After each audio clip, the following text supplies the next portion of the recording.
But also, I'm going to say quite a lot about the Tech Exeter conference. And again, these are bits that will be reused. That's my plan. They'll end up on YouTube.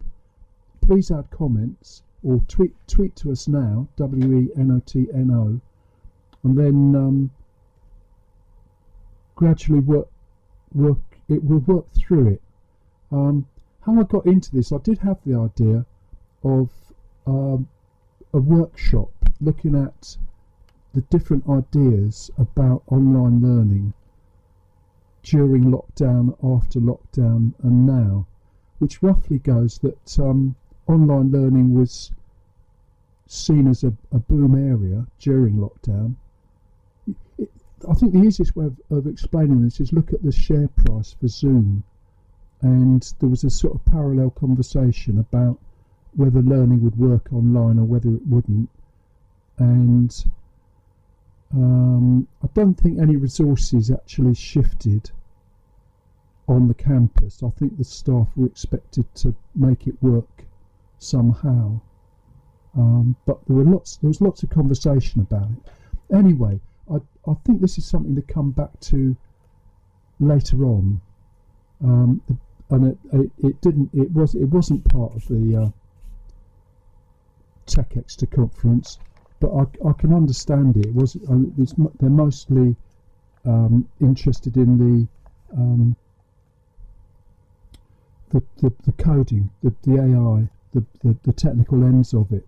So what I'm talking about is a bit speculative and quite a way off topic. I noticed the Guardian reporting on the fees being increased, or they're going to keep up with inflation from now on. But there's doubt as to whether this will actually solve the financial problems of the universities.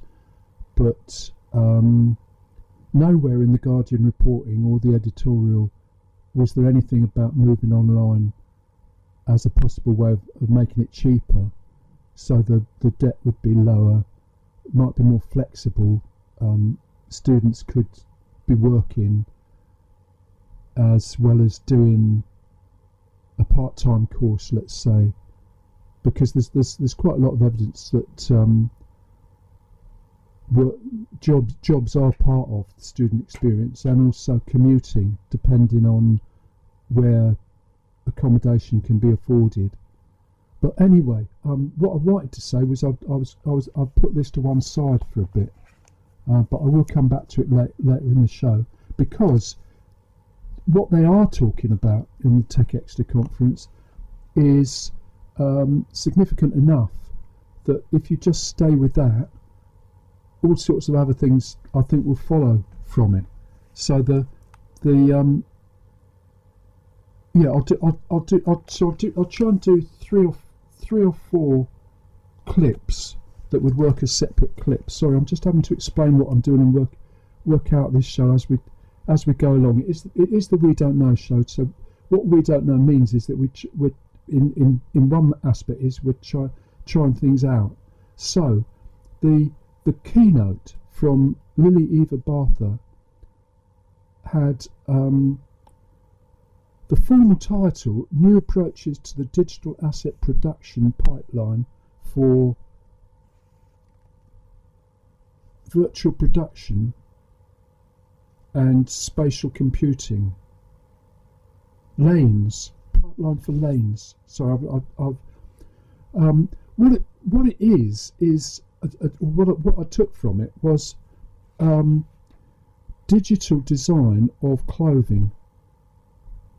So that's where the 3D aspect comes in, and the background to it is that the software she was talking about works with Roblox, which I knew nothing about.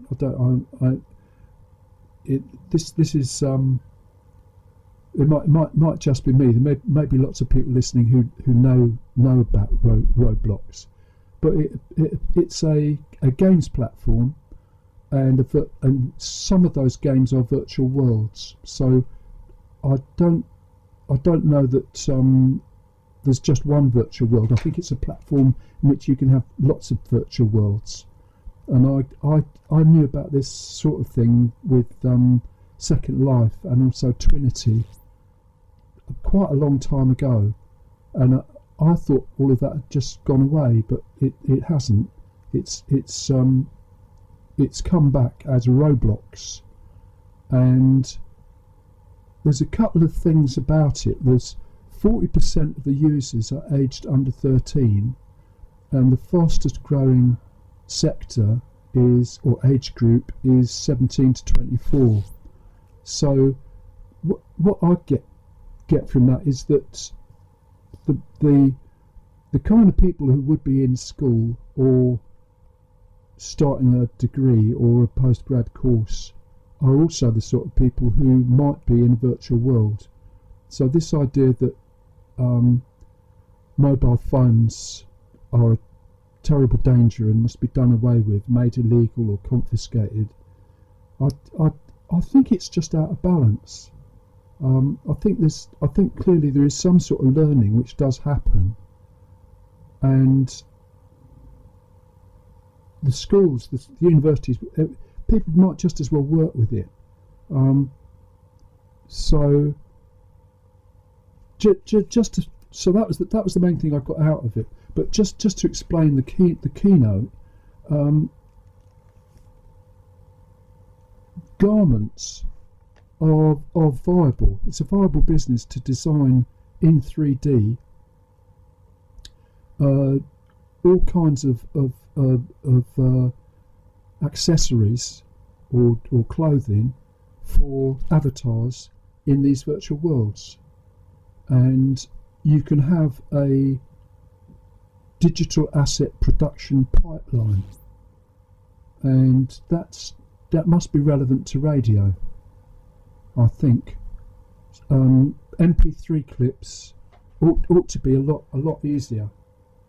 Meanwhile, from a compact disc player, Muddy Waters Rolling Stone.